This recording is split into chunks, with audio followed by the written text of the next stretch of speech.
आज हम बात करेंगे उस हुनर की जो हार और सफलता के बीच का सबसे बड़ा फर्क बनता है, रिस्क लेने की कला।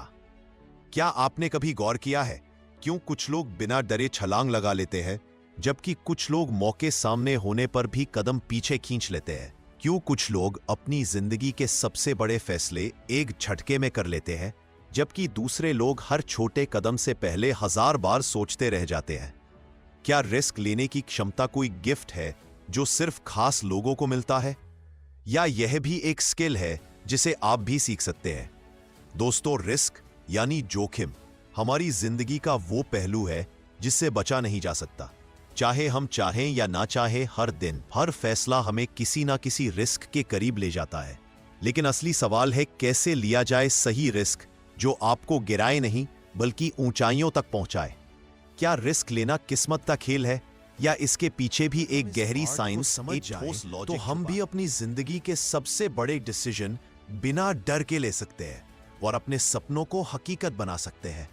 आज हम जानेंगे द आर्ट ऑफ रिस्क नाम की शानदार किताब से, एक ऐसी किताब जो रिस्क लेने के पीछे छुपे विज्ञान, माइंडसेट और स्ट्रैटेजी को खोलती है। यह किताब हमें सिखाती है कि रिस्क लेना सिर्फ एडवेंचर सीकर्स या डेयर डेवल्स के लिए नहीं है, बल्कि यह एक ऐसी कला है जिसे हर कोई सीख सकता है। चाहे आप बिजनेस में ग्रोथ चाहते हो, करियर में नई ऊंचाइयां छूना चाहते हो, या फिर अपनी पर्सनल लाइफ में साहसी फैसले लेना। सही रिस्क लेना और बेवजह रिस्क लेना, दोनों में जमीन आसमान का फर्क है। द आर्ट ऑफ रिस्क हमें बताती है कि हमारे दिमाग में ऐसा कौन सा सिस्टम होता है जो तय करता है कि हम रिस्क को एक्सेप्ट करेंगे या डर कर पीछे हट जाएंगे। क्या आप जानते हैं, हमारे ब्रेन का एक हिस्सा जैसे कि अमाइगडाला और प्रीफ्रंटल कॉर्टेक्स हमारी रिस्क से जुड़ी सोच को सीधा प्रभावित करता है। यही हिस्से तय करते हैं कि जब रिस्क सामने आए तो हम बहादुरी से आगे बढ़ेंगे या डर के मारे रुक जाएंगे। अब सवाल उठता है, क्या हम अपने माइंड को रीप्रोग्राम कर सकते हैं? क्या हम अपने पुराने डर, अपने फेलियर के अनुभवों और अपनी पर्सनालिटी को इस तरह से बदल सकते हैं कि रिस्क हमारे दुश्मन नहीं बल्कि हमारे दोस्त बन जाए? इस सफर में हम जानेंगे कि कैसे रिस्क लेना सिर्फ किस्मत पर भरोसा करने का नाम नहीं है, बल्कि यह एक कला है जिसमें स्ट्रैटेजी है, साइंस है और सबसे बढ़कर सेल्फ कंट्रोल। उस छुपे हुए लीडर को जगाना चाहते हैं? अगर आप भी रिस्क से डरने की बजाय उसे गले लगाना चाहते हैं तो बने रहिए, क्योंकि द आर्ट ऑफ रिस्क आपके लिए एक नया दरवाजा खोलने वाला है। डर एक ऐसा इमोशन जो या तो हमें रोक सकता है या फिर हमें एक नई ऊंचाई तक पहुंचा सकता है। लेकिन क्या आपने कभी गहराई से सोचा है कि आखिर हम रिस्क से डरते क्यों हैं, और कुछ लोग डर के बावजूद आगे क्यों बढ़ जाते हैं? दी ऑडियो बुक में आपका स्वागत है दोस्तों, जहां आज हम उस रहस्य को खोलने जा रहे हैं जो आपको एक डर को हराने वाला और स्मार्ट रिस्क टेकर बना सकता है। इस किताब द आर्ट ऑफ रिस्क की सबसे बड़ी सीख ये है, सफल रिस्क टेकर वे नहीं होते जो डरते नहीं हैं, बल्कि वे होते हैं जो अपने डर को मैनेज करना सीख जाते हैं। डर हमेशा हमारे रास्ते में आएगा, लेकिन सही माइंडसेट से हम उसे अपनी नहीं कि आप आंख बंद करके कोई भी बड़ा कदम उठा ले। रियल रिस्क टेकिंग का मतलब है अपने डर को पहचानना, अपने गोल्स को क्लियर करना और फिर एक ठोस स्ट्रैटेजी के साथ सही रिस्क को अपनाना। अगर आप भी अपनी लाइफ में एक बोल्ड, कॉन्फिडेंट और स्मार्ट इंसान बनना चाहते हैं, अगर आप भी उन चुनिंदा लोगों में शामिल होना चाहते हैं जो अपने सबसे बड़े सपनों को बिना किसी डर के चेस करते हैं, तो ये वीडियो आपके लिए है। इस जर्नी में हम द आर्ट ऑफ रिस्क की सबसे पावरफुल स्ट्रैटेजीज को डिकोड करेंगे, जो आपको सिखाएंगी कि कैसे आप रिस्क लेने का सही बैलेंस बना सकते हैं और अपने डर को मात देकर अपनी लाइफ में एक नई ऊंचाई तक पहुंच सकते हैं। इस रोमांचक सफर की शुरुआत करते हैं और सीखते हैं रिस्क लेने की असली कला। Chapter 1, your brain on risk. क्या आपने कभी सोचा है कि क्यों कुछ लोग ऊंची चट्टानों से कूदने, तेज रफ्तार बाइक चलाने या करोड़ों का बिजनेस इन्वेस्टमेंट करने से भी नहीं घबराते, जबकि कुछ लोग छोटी छोटी चीजों में भी रिस्क लेने से डर जाते हैं? क्या यह फर्क सिर्फ पर्सनैलिटी का है या इसके पीछे कोई साइंटिफिक लॉजिक छुपा है? इस चैप्टर में एक जबरदस्त रिविलेशन सामने आता है। रिस्क टेकिंग कोई लक या सिर्फ बोल्डनेस का खेल नहीं है। यह एक डीपली वायर्ड बायोलॉजिकल प्रोसेस है जो हमारे दिमाग की सिचुएशन में होते हैं। हमारा ब्रेन कुछ सेकंड्स के अंदर एक सुपर फास्ट कैलकुलेशन करता है। क्या ये रिस्क लेना सेफ रहेगा? क्या इसके रिजल्ट्स पॉजिटिव होंगे? क्या मैं फेलियर को हैंडल कर पाऊंगा? और इसी कैलकुलेशन के आधार पर हमारी बॉडी रिएक्ट करती है। या तो हमें आगे बढ़ने के लिए तैयार करती है या पीछे हटने के लिए। लेकिन सबसे दिलचस्प बात यह है कि हर किसी का दिमाग रिस्क को एक जैसा प्रोसेस नहीं करता। कुछ लोग नेचुरली ज्यादा रिस्क टेकर होते हैं, जबकि कुछ लोग ज्यादा कॉशियस और प्रिकॉशंस वाले। कुछ लोग बिना किसी डर के हर रिस्क उठाते हैं, जबकि कुछ लोग हर छोटे से छोटे रिस्क से भी घबराते हैं। आखिर ऐसा क्यों होता है?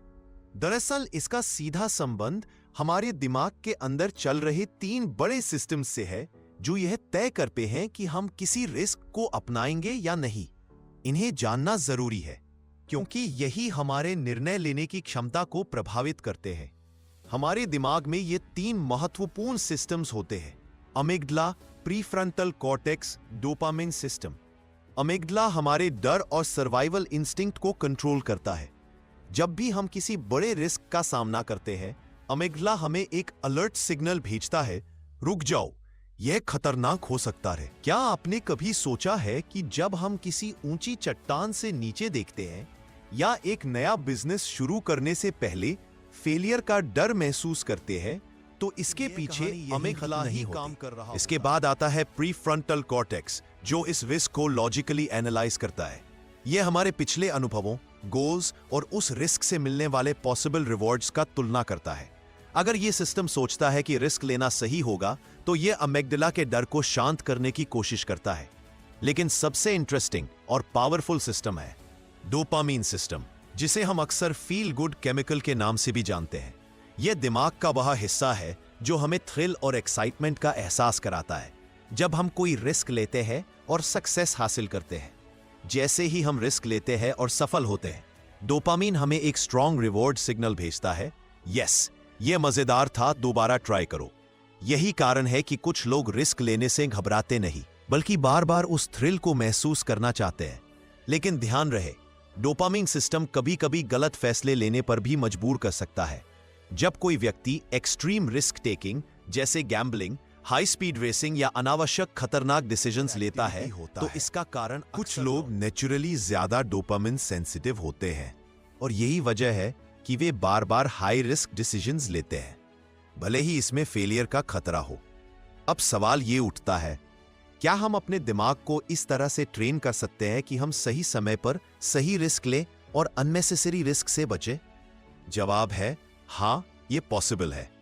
अगर हम अपने दिमाग के इन 3 सिस्टम्स को सही से समझें, तो हम अपने फियर को मैनेज कर सकते हैं, अपनी लॉजिकल थिंकिंग को इंप्रूव कर सकते हैं और अपने डोपामिन सिस्टम को कंट्रोल कर सकते हैं। रिस्क टेकिंग कोई रैंडम टैलेंट नहीं है, बल्कि यह है एक बायोलॉजिकल और साइकोलॉजिकल प्रोसेस है जिसे हम समझकर मास्टर कर सकते हैं। जो लोग स्मार्ट रिस्क लेते हैं, वे अपनी इंस्टिंक्ट्स, एक्सपीरियंस और लॉजिकल थिंकिंग के बीच एक परफेक्ट बैलेंस बनाते हैं। वे ना तो बिना सोचे समझे रिस्क लेते हैं और ना ही किसी डर के कारण अपॉर्चुनिटीज मिस करते हैं। तो अगली बार जब आप किसी बड़े डिसीजन के सामने खड़े होंगे, तो खुद से यह सवाल पूछिए, क्या यह मेरा अमिग्डला है जो मुझे रोक रहा है? क्या मेरा प्रीफ्रंटल कॉर्टेक्स इस रिस्क को सही तरीके से एनालाइज कर रहा है? क्या मेरा डोपामिन सिस्टम मुझे सही रिवॉर्ड की ओर खींच रहा है? तो आप किसी भी रिस्क को समझदारी से हैंडल कर सकते हैं और अपनी जिंदगी में बड़े गोल्स अचीव कर सकते हैं। रिस्क एक आर्ट है और इसे मास्टर करना पॉसिबल है। बस आपको अपने दिमाग को सही तरीके से समझना होगा। अब हम चैप्टर 2 पर आते हैं, द मिथ ऑफ फियरलेसनेस। क्या आपने कभी ऐसे लोगों को देखा है जो ऊंचाई से छलांग लगाने में हिचकिचाते नहीं, जो तेज रफ्तार में बाइक दौड़ाते हैं, जो बिना किसी डर के नए बिजनेस आइडियाज पर करोड़ों रुपए लगा देते हैं? हमें लगता है कि ये लोग फेयरलेस हैं, यानी इन लोगों को डर महसूस ही नहीं होता। लेकिन क्या सच में ऐसा होता है? डर से मुक्त होते हैं या फिर यह सिर्फ एक मिथ है? इस चैप्टर में हम इस बड़े भ्रम को तोड़ते हैं। फियरलेसनेस नाम की कोई चीज नहीं होती। हकीकत यह है कि हर इंसान डरता है, चाहे वह कितना भी बहादुर क्यों न दिखे। फर्क सिर्फ इतना है कि कुछ लोग अपने डर को सही तरीके से मैनेज करना सीख जाते हैं, जबकि कुछ लोग डर के आगे घुटने टेक देते हैं। जब भी हम किसी रिस्की सिचुएशन में होते हैं, हमारा ब्रेन तुरंत अलर्ट मोड में चला जाता है। हमारे अंदर एक अनदेखी घबराहट पैदा होती है, हमारी हार्ट बीट तेज हो जाती है, हमारी हथेलियां पसीने से भीगने लगती है और दिमाग कहता है रुक जाओ, यह खतरनाक हो सकता है। यह हमारा अमिगडाला है जो हमें सर्वाइवल हमारे अंदर मौजूद है। यही हमें हर तरह के खतरों से बचाने में मदद करता है। लेकिन आज के दौर में खतरे सिर्फ जंगलों में जंगली जानवरों से नहीं होते, बल्कि career decisions, public speaking, investments और रिलेशनशिप्स में भी रिस्क होता है। लेकिन जब हम इन रिस्क्स का सामना करते हैं, तब भी हमारा दिमाग वही प्रिमिटिव प्रतिक्रिया देता है जो किसी जानलेवा खतरे को देखकर देता है। अब सवाल यह है, अगर डर नेचुरल है, तो फिर दुनिया के सबसे बड़े रिस्क टेकर्स कैसे इतने बड़े फैसले ले लेते हैं? क्या उनके अंदर डर नहीं होता? असल रिस्क टेकर्स वे लोग होते हैं जो डर को महसूस करने के बावजूद भी आगे बढ़ते हैं।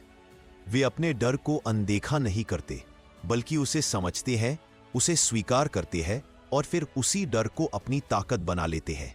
यह है असली माइंडसेट शिफ्ट, जो एक आम इंसान और एक एक्स्ट्रा ऑर्डिनरी इंसान के बीच सबसे बड़ा फर्क पैदा करता है। जब हजारों फीट ऊंचाई से कूदता है तो उसे भी डर लगता है। एक एंटरप्रेन्योर जब अपना पहला स्टार्टअप शुरू करता है तो उसे भी नाकामयाबी का डर होता है। लेकिन फर्क यह है कि वे इस डर को अपने ऊपर हावी नहीं होने देते। वे जानते हैं कि डर सिर्फ एक सिग्नल है जो हमें बताता है कि हम अपने कंफर्ट जोन से बाहर आ रहे हैं, और इसी कंफर्ट जोन से बाहर निकलकर ही कोई इंसान ग्रोथ कर सकता है। जब हम डर को पूरी तरह से समझ लेते हैं तो हम उसे अपने फायदे के लिए इस्तेमाल कर सकते हैं। डर हमें सतर्क बनाता है, हमें सोचने पर मजबूर करता है, हमें ज्यादा प्रिपेयर करता है। एक सही मात्रा में डर हमें बेहतर परफॉर्मेंस देने में मदद करता है। लेकिन अगर यह डर हद से ज्यादा बढ़ जाए तो यह हमें पैरालाइज कर देता है, हमें डिसीजंस लेने से रोकता है और हमारी जिंदगी को एक लिमिटिंग बॉक्स में बंद कर देता है। इसीलिए सबसे जरूरी चीज यह है कि हम अपने डर को दबाने की कोशिश ना करें। बड़े लीडर्स, बल्कि एथलीट्स सब इसी माइंडसेट के साथ जीते हैं। वे डर को खत्म नहीं करते, बल्कि उसे अपना दोस्त बना लेते हैं। तो अगली बार जब आपको किसी रिस्की डिसीजन के सामने घबराहट महसूस हो, तो इसे कमजोरी मत समझिए। यह एक सिग्नल है कि आप अपनी लिमिट्स को पुश कर रहे हैं। डर महसूस होना कोई गलत बात नहीं है, लेकिन डर के कारण अपॉर्चुनिटीज को खो देना, यह सबसे बड़ी गलती हो सकती है। फियरलेसनेस एक मिथ है, लेकिन फियर मैनेजमेंट एक आर्ट है। यही इस चैप्टर की सबसे बड़ी सीख है। अगर आप इस आर्ट को सीख जाते हैं तो कोई भी डर आपको आपकी ड्रीम लाइफ तक पहुंचने से रोक नहीं सकता। The risk ladder. क्या आपने कभी सोचा है कि एक ही जैसी सिचुएशन में कुछ लोग बिना किसी डर के आगे बढ़ जाते हैं? मान लीजिए दो दोस्त एक साथ एक ऊंची चट्टान पर खड़े हैं। उनमें से एक तुरंत नीचे छलांग लगाने को तैयार हो जाता है और पीछे हट जाता है। या फिर दो एंटरप्रेन्योर्स को एक नया बिजनेस शुरू करने का मौका मिलता है। एक बिना हिचकिचाहट इन्वेस्ट करने को तैयार हो जाता है, जबकि दूसरा रिस्क के बारे में सोच सचकर परेशान हो जाता है। आखिर ऐसा क्यों होता है? हर इंसान का रिस्क टेकिंग लेवल अलग अलग होता है। यह कोई फिक्स्ड चीज नहीं है, बल्कि ये एक सीढ़ी लैडर की तरह और उसमें सक्सेसफुल होते हैं तो हमारा दिमाग अगले बड़े रिस्क के लिए तैयार हो जाता है। लेकिन जब हम बार बार रिस्क से बचते हैं तो हमारा कॉन्फिडेंस कम होने लगता है और धीरे धीरे हम छोटे छोटे फैसलों में भी डर महसूस करने लगते हैं। सोचिए कि एक बच्चा पहली बार साइकिल चलाने की कोशिश कर रहा है। पहले वह डगमगाता है, गिरता है, लेकिन धीरे धीरे बैलेंस बनाना सीखता है। जब वह एक बार बिना गिरने के थोड़ी दूर तक चला लेता है तो उसका कॉन्फिडेंस बढ़ जाता है। फिर वह तेज चलाने की कोशिश करता है और कुछ ही दिनों में वह बिना किसी डर के पूरी गली में घूमने लगता है। यही है रिस्क लैडर। छोटे छोटे रिस्क लेकर हम बड़े रिस्क के लिए तैयार होते जाते हैं। लेकिन अगर वह बच्चा शुरुआत में ही गिरने के डर से साइकिल चलाना छोड़ देता तो वह कभी सीख ही नहीं। मान लीजिए आपको पब्लिक स्पीकिंग का डर है। अगर आप सोचते हैं कि आप एक दिन सीधे हजारों लोगों के सामने बिना घबराए बोल पाएंगे तो यह असंभव लगेगा। लेकिन अगर आप छोटे स्टेप्स ले, पहले दोस्तों के सामने बोलें, फिर छोटे ग्रुप में, फिर किसी मीटिंग में, तो धीरे धीरे आपका कॉन्फिडेंस बढ़ेगा और आप अपने फियर को ओवरकम कर लेंगे। दुनिया के सबसे बड़े रिस्क टेकर्स ने भी इसी सीढ़ी को चढ़कर ऊंचाई हासिल की है।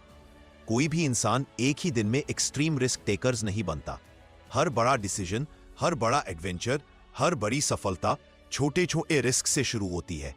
यही कारण है कि कुछ लोग हाई रिस्क सिचुएशंस को भी बड़ी आसानी से हैंडल कर लेते हैं, क्योंकि उन्होंने अपनी रिस्क टेकिंग क्षमता को धीरे धीरे डेवलप किया है। इस चैप्टर की सबसे बड़ी सीख यह है कि अगर आप अपनी जिंदगी में रिस्क लेने से डरते हैं तो आपको एकदम से कोई बड़ा रिस्क लेने की जरूरत नहीं है। आपको बस अपनी रिस्क लैगर पर एक स्टेप ऊपर चढ़ने की जरूरत है। अपनी कंफर्ट जोन से बाहर आइए और धीरे धीरे अपने डर को पीछे छोड़ दीजिए, क्योंकि अगर आप हमेशा सेफ जोन में रहेंगे तो आपकी जिंदगी कभी नहीं बदलेगी। लेकिन अगर आप अपनी रिस्क टेकिंग क्षमता को धीरे धीरे बिल्ड करेंगे तो आप वह हासिल कर सकते हैं जो आज आपको असंभव लगता है। रिस्क एक सीढ़ी की तरह है। छोटे कदम आपको ऊंचाई तक ले जा सकते हैं। सवाल यह है कि क्या आप इस सीढ़ी पर पहला कदम रखने के लिए तैयार हैं? और हमें सही दिशा में फैसला लेने के लिए इंट्यूशन के रूप में संकेत देता है।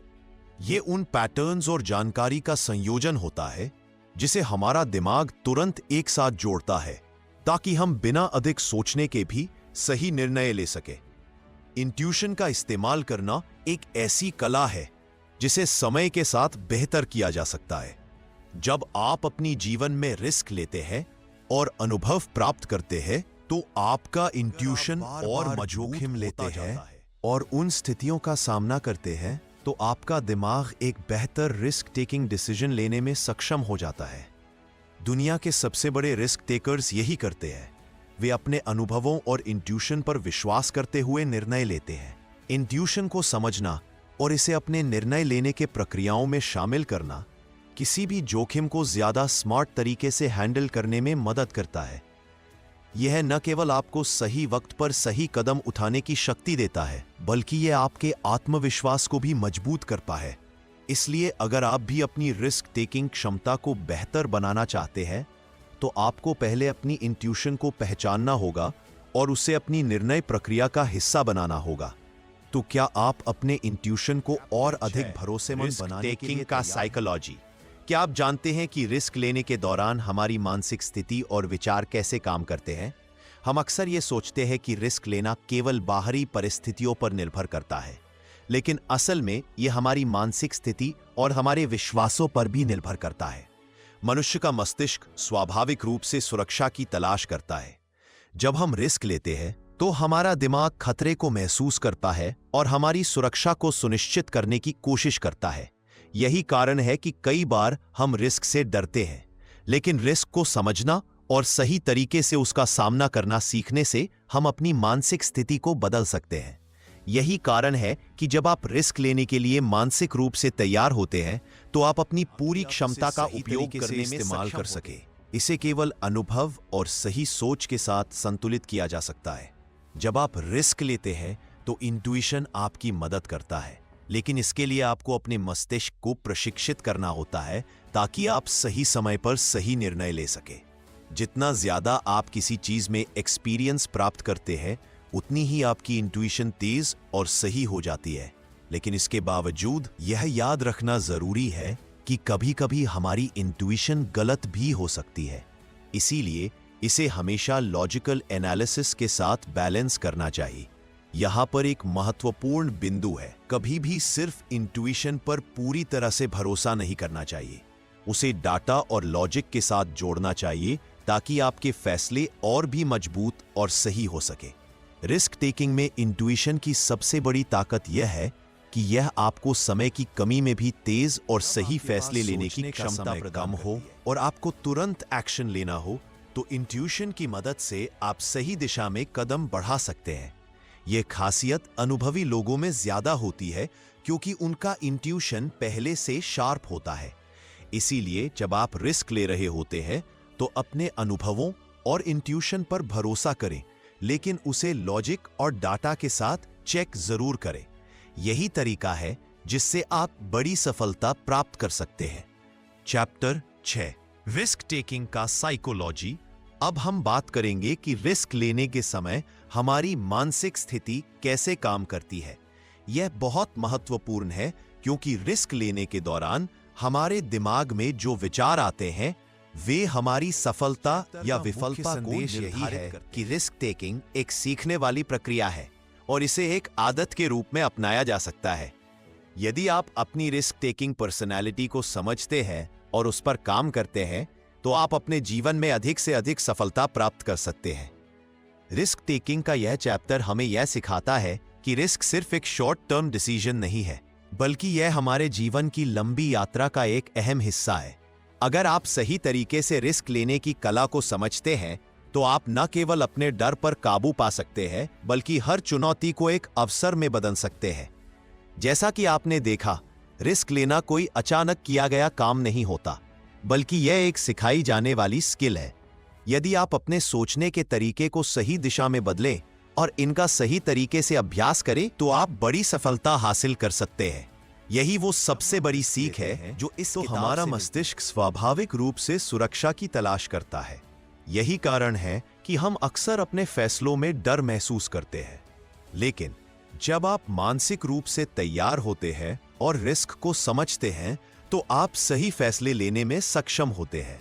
इसलिए अगली बार जब आप रिस्क लें तो याद रखें कि यह केवल बाहरी परिस्थितियों पर निर्भर नहीं है, बल्कि यह आपकी मानसिक स्थिति और विश्वासों पर भी निर्भर करता है और फिर उन्हें सुधारने के लिए सही कदम उठा सकते हैं। जब आप अपनी रिस्क टेकिंग पर्सनैलिटी को समझते हैं तो आप अपने फैसले और जोखिमों को अधिक समझदारी से ले सकते हैं। रिस्क टेकिंग की यह समझ आपकी सफलता में बहुत बड़ा योगदान दे सकती है। उदाहरण के लिए, अगर आप जान जाते हैं कि आप एक लो रिस्क टेकर हैं तो आप अपने आप को धीरे धीरे नई चुनौतियों में डाल सकते हैं और देख सकते हैं कि आप कैसे प्रतिक्रिया करते हैं। धीरे धीरे आप बड़े और अधिक जटिल जोखिमों को लेने में सक्षम को यह समझने की आवश्यकता होती है कि कब और कितना रिस्क लिया जाए। वे अपनी तेजी से फैसले लेने की क्षमता के बावजूद अनावश्यक नुकसान से बचने के लिए अपने निर्णयों में सावधानी बरत सकते हैं। रिस्क टेकिंग को एक आदत के रूप में समझना जरूरी है। जैसे हम अपनी किसी भी आदत को विकसित करते हैं, वैसे ही रिस्क टेकिंग को भी धीरे धीरे अपनी दिनचर्या का हिस्सा बना सकते हैं। जैसे जैसे हम छोटे छोटे रिस्क लेते हैं, हमारे दिमाग में यह नॉर्मल हो जाता है और इससे हमारी क्षमता बढ़ती जाती है। अंत में रिस्क टेकिंग केवल एक बाहरी क्रिया नहीं है, बल्कि यह हमारी मानसिकता और आत्मविश्वास से भी जुड़ी होती है। यह हमारी सोच, हमारे दृष्टिकोण और हमारे अनुभवों हमेशा ऐसी किताबों को लेकर आते हैं जो आपके जीवन को और भी बेहतर बना सके। यदि आपको यह किताब और इसका संदेश पसंद आया हो तो इस वीडियो को लाइक और शेयर करना ना भूलें। चैनल को सब्सक्राइब करें और बेल आइकॉन दबाएं ताकि आपको इसी तरह की और पावरफुल बुक समरीज मिलती रहें। दी ऑडियो बुक के साथ आप हमेशा सीख सकते हैं और बढ़ सकते हैं। कमेंट्स में हमें बताइए कि आपको यह किताब कैसी लगी और कौन सी अगली किताब की समरी आप देखना चाहते हैं। हम जल्द ही मिलेंगे एक नई किताब, एक नई सीख और एक नए माइंडसेट के साथ। Keep learning, keep growing.